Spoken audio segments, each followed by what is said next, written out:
The Conversation France.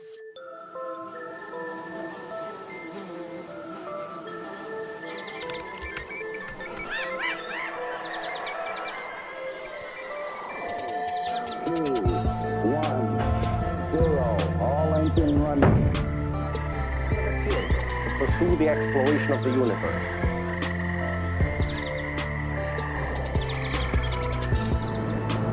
L'échappée science, un podcast de The Conversation France. 2 fois par mois, un zeste de science pour découvrir, s'émerveiller, réfléchir.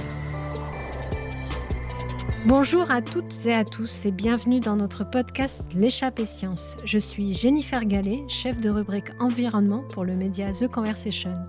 Dans ce nouvel épisode, nous allons explorer les capacités d'adaptation des plantes face à la sécheresse. Un sujet d'une actualité brûlante à l'heure où nos étés deviennent de plus en plus secs et caniculaires. Pour en parler, j'accueille aujourd'hui Delphine Luquet, chercheuse en écophysiologie au CIRAD à Montpellier, dont les travaux portent notamment sur l'adaptation à la sécheresse de 2 céréales, le sorgho et le riz. Delphine, bonjour. Bonjour Jennifer. Avec nous également Benoît Tonson. Benoît, bonjour. Bonjour Jennifer. Benoît, vous êtes chef de rubrique Science à The Conversation et nous vous retrouvons un petit peu plus tard pour votre chronique. Avant, quand on levait les yeux vers le ciel, on s'interrogeait sur notre place parmi les étoiles. Là, on fait que baisser les yeux et se soucier de notre place dans la poussière. Alors on vient d'entendre un extrait du film de science-fiction Interstellar de 2014 qui nous montre une planète devenue hostile pour les humains. Avec les dérèglements climatiques, notre monde est déjà de plus en plus touché par des épisodes de sécheresse intense.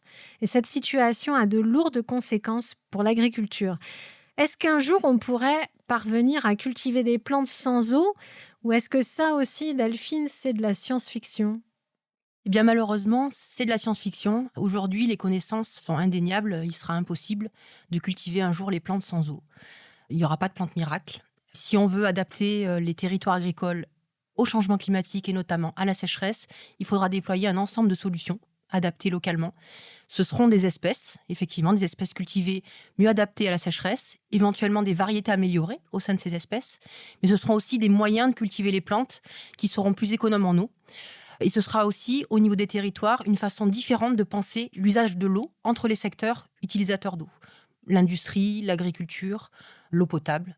Donc c'est un ensemble de solutions qui nous invitent à réfléchir la production agricole autrement. Donc cultiver sans eau, non. Mais cultiver avec moins d'eau, oui. La vraie question, c'est donc de savoir comment mieux produire avec moins d'eau. Delphine, qu'est-ce que vous entendez par mieux produire ? Mieux produire, ça veut dire plusieurs choses. La première, c'est la production de façon durable. Ça veut dire produire avec moins d'eau, comme on vient de le mentionner, mais également avec moins de produits chimiques, herbicides ou pesticides, qui ont des impacts notables sur l'environnement.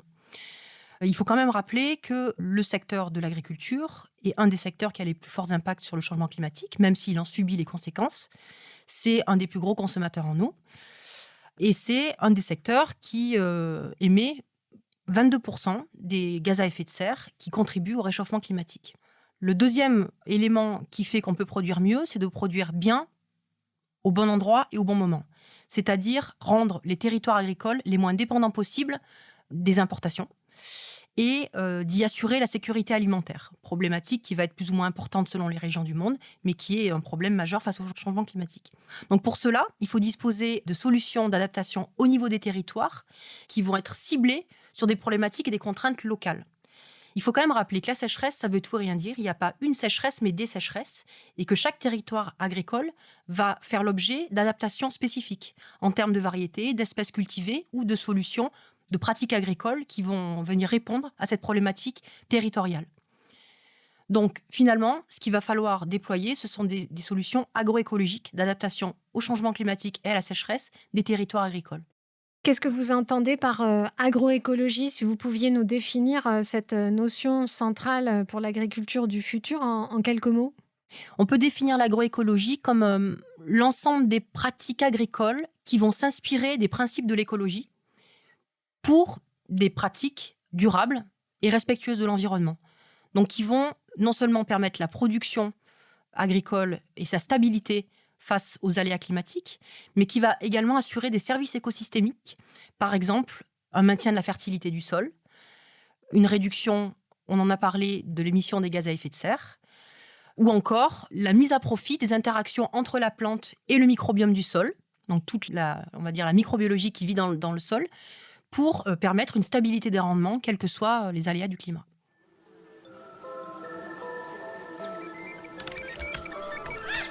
Delphine, avec une population mondiale qui est en constante augmentation, la question des rendements se pose quand même forcément. C'est une réalité. Évidemment, il faut adapter l'agriculture au changement climatique, mais dans des régions plus que dans d'autres, il y a des problèmes de sécurité alimentaire qui sont là et des enjeux d'augmenter les rendements et non pas que les stabiliser. Évidemment, on pense en premier lieu aux pays d'Afrique qui sont déjà touchés par des sécheresses considérables et au niveau desquelles il faut produire davantage. Et malgré cette différence qu'on peut faire entre les régions agricoles du monde, il faut quand même aussi garder à l'esprit que le changement climatique, il est là et que les problématiques qu'il convoque au niveau des agricultures du Nord comme du Sud, ce sont les mêmes. Donc il y a quand même un enjeu à ce que la recherche se rapproche entre instituts de recherche du Nord et du Sud pour travailler ensemble sur des solutions qui peuvent effectivement se compléter. Il faut quand même rappeler que les derniers rapports du GIEC qui sont sortis fin 2022 sont sans équivoque. Le réchauffement climatique est en marche. Quelles que soient les solutions de réduction d'émissions de gaz à effet de serre qu'on pourra engager dès maintenant, le réchauffement climatique à l'horizon 2030-2040 sera de 1,5 degré à peu près globalement. Par contre, les solutions qu'on mettra en marche dès maintenant au niveau du secteur agricole ou d'autres secteurs, ils peuvent changer la donne sur ce qui se passera après 2030 et jusqu'à la fin du siècle et au-delà, dans une dynamique de stabilisation de cette température à 1,5 degré, voire même à une possible réduction, atténuation de ce réchauffement climatique. Donc l'enjeu, il est vraiment là. Delphine, est-ce que vous pourriez nous expliquer très concrètement comment une plante fait pour s'adapter au manque d'eau ? Pour ça, il est peut-être intéressant de revenir un petit peu aux bases de la biologie, des relations entre l'eau et la plante, à commencer par le fait que l'essentiel de l'eau capturée par la plante se situe au niveau du sol et entre dans la plante au travers de son système racinaire, de ses racines, que par là, elle va rentrer dans un système de tuyauterie au niveau de la plante, qui va mener l'eau et les nutriments présents dans le sol vers les différents organes de la plante, et notamment les feuilles, qui sont le site de cette machinerie assez fascinante qu'on appelle la photosynthèse. Donc la photosynthèse, son rôle pour la plante, c'est à partir d'eau, de nutriments et de dioxyde de carbone, qu'on nomme souvent CO2, de fabriquer des sucres, des glucoses, et que ce glucose va constituer la brique élémentaire qui permet à la plante d'assurer son métabolisme, de construire ses organes, et notamment ses grains et ses fruits, qui nous intéressent particulièrement en agriculture pour la production. Le dioxyde de carbone, donc le CO2, lui, il rentre dans les feuilles à partir de petits trous qui sont présents à la surface des feuilles, qu'on appelle des stomates. Mais comme toute machinerie, qu'elle soit végétale, animale ou même industrielle, quand elle fonctionne, ça génère de la chaleur. Et de fait, la plante, quand elle fait rentrer du dioxyde de carbone par ses stomates, ces petits trous, en même temps, elle perd de l'eau pour transpirer, et comme c'est le cas chez l'être humain, pour réguler sa température. Donc là, on voit bien le lien en fait entre production et perte en eau. Donc, si une plante se retrouve en situation de manque d'eau, elle va avoir plusieurs cordes à son arc. La première, c'est de fermer ses petits stomates pour réduire les pertes en eau, mais on vient de comprendre finalement que ça va impliquer de perdre une quantité de CO2 à disposition pour faire des sucres. Et elle peut aussi privilégier la croissance de ses racines au détriment peut-être d'une autre partie de la plante, les grains ou les feuilles. Ça lui permettra d'aller accéder à des réserves en eau du sol qui sont jusqu'alors inexplorées, mais par contre, ça lui coûtera et elle pourra peut-être éventuellement moins investir dans la production. Donc quand on est dans le cas d'une plante agricole cultivée comparativement à une plante sauvage, c'est pas forcément le même débat qui se pose. 2, 1, 0, all engine run. Dans les plantes qui sont cultivées, il y en a certaines qui ont une plus grande résistance face à des situations de sécheresse, et je pense notamment au sorgho sur lequel vous avez beaucoup travaillé. Alors qu'est-ce qui fait que cette plante résiste mieux ? Effectivement, le sorgho, c'est une plante cultivée, originaire d'Afrique, donc qui finalement, au fil de ces années d'évolution, lui a conféré des aptitudes à tolérer des climats très secs. Et donc cette plante, finalement, rassemble un petit peu les aptitudes que je viens de décrire, c'est-à-dire des systèmes racinaires très profonds, qui lui permettent d'accéder de l'eau comparativement à d'autres plantes qui ne pourraient pas le faire, et également d'avoir un système photosynthétique très efficient, c'est-à-dire elle est capable de réduire ses pertes en eau tout en valorisant le CO2, le dioxyde de carbone, qu'elle fera rentrer dans les feuilles pour la photosynthèse via ses stomates. Donc le sorgho, c'est une espèce cultivée qui est d'intérêt pour les agricultures de demain, que ce soit au nord ou au sud. C'est d'ailleurs une des plantes qui rapproche les dynamiques de recherche des instituts de recherche agronomique au nord et au sud. Mais c'est une plante qu'on peut encore chercher à améliorer. Elle intègre une diversité génétique assez remarquable, au sein de laquelle on peut aller chercher des attributs d'adaptation à la sécheresse qui peuvent être combinés grâce à la sélection variétale dans des variétés qui seront encore plus tolérantes au déficit hydrique. Dans ces voies d'amélioration pour rendre les plantes, les cultures plus résistantes au manque d'eau, vous avez déjà évoqué l'agroécologie. Est-ce que vous pouvez revenir un peu sur cette démarche ? Oui, effectivement, l'agroécologie, son principe de base, donc je le disais, c'est de remobiliser les principes de l'écologie au niveau du champ cultivé. Et donc, un des éléments fondamentaux de l'agroécologie, c'est la valorisation de la biodiversité, qu'elle soit naturelle ou cultivée. Donc l'association entre le microbiome et la plante, l'association entre les plantes elles-mêmes. Et en ce sens-là, vous avez peut-être déjà entendu parler de l'agroforesterie, mais on est typiquement dans une pratique agroécologique où dans le même champ, on peut associer une plante pérenne, donc un arbre, qui est là en permanence, et une plante annuelle à ses pieds, une légumineuse ou une céréale. Et chacune, finalement, va bénéficier de l'environnement qui est là à sa façon et venir un petit peu se compléter dans sa façon d'utiliser les ressources, voire même de permettre à l'autre espèce de bénéficier de ces ressources. Et un des éléments de ce système qui intervient de manière fondamentale dans cet accès aux ressources, c'est l'interaction entre la plante et le microbiome.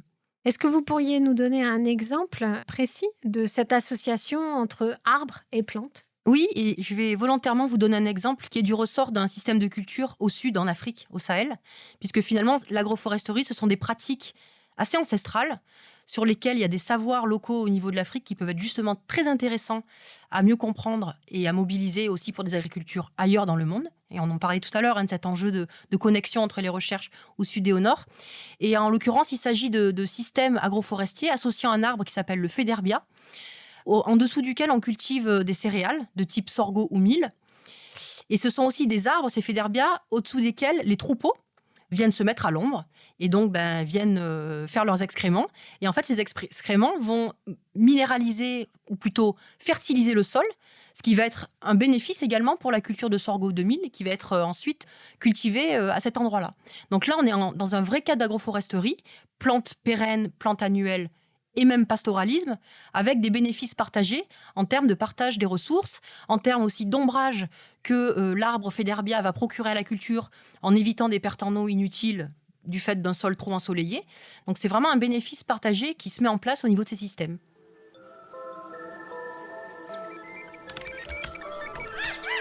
Delphine Luquet, il y a aussi des expérimentations qui sont conduites au niveau de la riziculture, qui est particulièrement gourmande en eau, mais néanmoins, on parvient à faire en sorte que le riz soit moins gourmand en eau. Comment ça se passe ? Vous avez raison, la riziculture, c'est un des systèmes de culture qui est le plus consommateur en eau, du fait que le riz, pour sa majorité, est cultivé avec les pieds dans l'eau, c'est-à-dire avec une couche d'eau qui peut aller de 10 cm voire plus, en permanence. Donc ça a deux effets. Le premier, c'est d'impliquer au niveau des territoires une gestion de l'eau qui peut être assez inefficace, avec des déperditions un peu inutiles. Et ça a aussi un effet secondaire qui est que cette couche d'eau, du fait de processus biochimiques qui se passent dans l'eau, émet des gaz à effet de serre, donc qui vont en plus accentuer le changement climatique et le réchauffement. Donc, par rapport à cette problématique, des chercheurs ont testé la possibilité de cultiver du riz selon un système où il y a des alternances de périodes où le riz a les pieds dans l'eau et d'autres où il est à sec. Ça permet effectivement d'avoir des économies en eau qui sont considérables, mais ça implique aussi d'avoir des variétés de riz qui vont être adaptées à cette modalité de culture. Donc, on reboucle entre l'enjeu d'associer des solutions variétales et des solutions de pratique. Donc typiquement, c'est un type de pratique qui est sorti du simple, on va dire, domaine de la recherche et qui est pratiqué concrètement en Asie, mais aussi en Australie. D'autres questionnements qui relient la riziculture au changement climatique, c'est des régions comme la Casamance au Sénégal où le riz est cultivé de manière pluviale et soit dans des bas-fonds où l'eau va s'accumuler et donc il y aura une couche d'eau, on va dire pluviale, naturelle, soit sur des plateaux où il sera systématiquement, on va dire, dans des conditions comme du blé, à sec. Le changement climatique fait que dans ces bas-fonds, il y a de plus en plus de périodes d'assec. Donc en fait, c'est des régions où il est essentiel aujourd'hui de s'adapter et de déployer des solutions, et notamment des variétés, qui vont être à même de supporter des conditions qu'on appelle aérobie, donc c'est-à-dire sans lame d'eau, sans couche d'eau, pour que finalement la production de riz qui est essentielle dans ces régions-là puisse perdurer. 2, 1, 0, all engine running. Delphine Luquet, vous venez de nous expliquer comment les plantes et comment les agriculteurs tentent de s'adapter au manque d'eau. Et avec vous, Benoît Tonson, chef de rubrique Science à The Conversation, on va s'intéresser plus particulièrement à une solution qui nous vient du laboratoire. CRISPR-Cas9 a changé le domaine des sciences de la vie. Les scientifiques du monde entier développent cette technologie dans des applications innovantes dans la médecine, l'agriculture et la biotechnologie. Les perspectives qui accompagnent CRISPR-Cas9 sont très prometteuses, notamment dans le traitement potentiel de maladies génétiques humaines. Et la technologie est déjà utilisée pour relever divers défis agricoles. On vient d'entendre Emmanuelle Charpentier, co-lauréate du prix Nobel de chimie avec Jennifer Doudna en 2020, pour la mise au point du système universel d'édition du génome CRISPR-Cas9.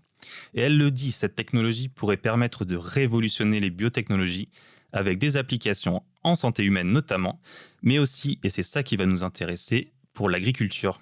C'est vraiment une révolution ? Jennifer, faisons confiance au comité Nobel qui a récompensé les travaux de ces chercheuses à peine 10 ans après leur découverte, ce qui est très très rapide. Et comment ça marche ? Bien, c'est là que cette technique est assez incroyable, c'est que son fonctionnement est plutôt simple. Alors je vais vulgariser. Retenez que CRISPR fonctionne comme des ciseaux, mais des ciseaux moléculaires, capables de repérer un gène que l'on souhaite modifier, dans lequel on va pouvoir couper, coller, insérer des bases d'ADN pour par exemple corriger un gène dysfonctionnel. Est-ce que vous pourriez nous donner un exemple concret ? Oui, imaginons que chez l'humain, une maladie est due à la mutation d'une base de l'ADN. Alors, je vous rappelle, l'ADN est constitué de 4 éléments de base, de 4 lettres finalement, que l'on nomme A, T, C et G. Dans un gène en particulier, une mutation va désigner le fait qu'au lieu d'avoir, disons, la base A, on va plutôt avoir la base G. La protéine qui sera codée par ce gène peut alors devenir dysfonctionnelle, causer une maladie. Et avec le système CRISPR-Cas9, on est capable de corriger ce gène en amenant ce complexe moléculaire très précisément vers le gène à couper, à éditer. C'est le Cas de CRISPR-Cas qui va effectuer cette coupe, parce que c'est en fait une enzyme spécialisée dans la coupure d'ADN, les fameux ciseaux moléculaires dont je parlais tout à l'heure. Une fois la coupe effectuée, cela ne plaît pas beaucoup à la cellule qui va tenter de réparer cette coupure, et si l'on apporte de l'ADN avec la bonne séquence ou les bonnes bases, la cellule peut s'en servir pour réparer son ADN et l'on retrouve alors un gène fonctionnel. Merci Benoît pour ces explications détaillées, mais dans ce podcast, on ne s'intéresse pas vraiment à la santé humaine, mais plutôt à celle des plantes. Oui, c'était plutôt pour vous expliquer le principe de fonctionnement. Alors, je réfléchis à un exemple chez les plantes. Est-ce que vous aimez les tomates, Jennifer ? Oui, bien sûr. Eh bien, figurez-vous que si vous vous rendez au Japon, vous pourrez goûter les premières tomates génétiquement modifiées grâce à CRISPR.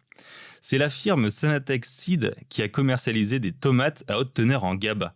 Alors le GABA, si vous ne savez pas ce que c'est un acide aminé qui, selon l'entreprise, aiderait à lutter contre le stress et l'hypertension et pourrait également améliorer la qualité du sommeil. Alors je dis selon l'entreprise parce qu'il n'y a pas vraiment de consensus scientifique sur le sujet. Ce qu'il faut retenir, c'est que les scientifiques de cette entreprise ont réussi ce développement en inactivant un gène codant pour une enzyme qui détruit le GABA. Et donc sans l'enzyme qui détruit le GABA, on obtient une tomate avec 5 fois plus de cet acide aminé que leur cousine non modifiée. Et le produit final est présenté comme un médicament aliment.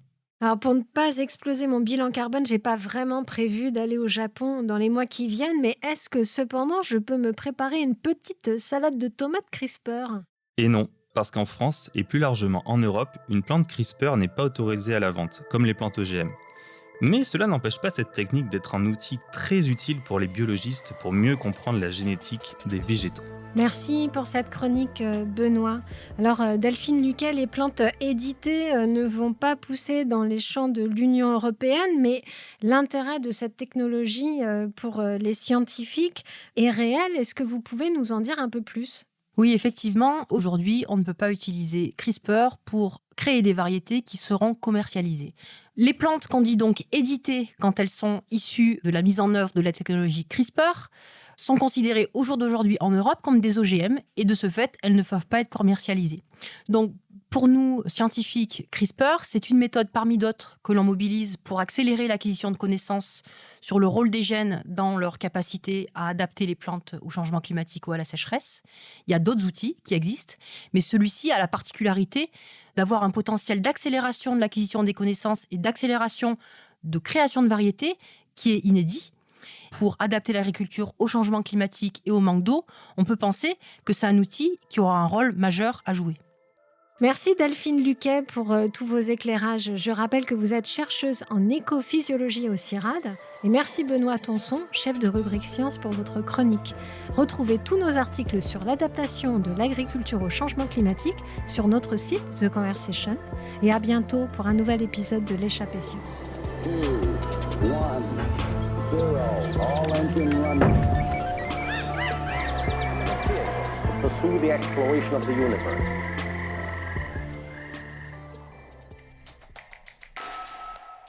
The Conversation France.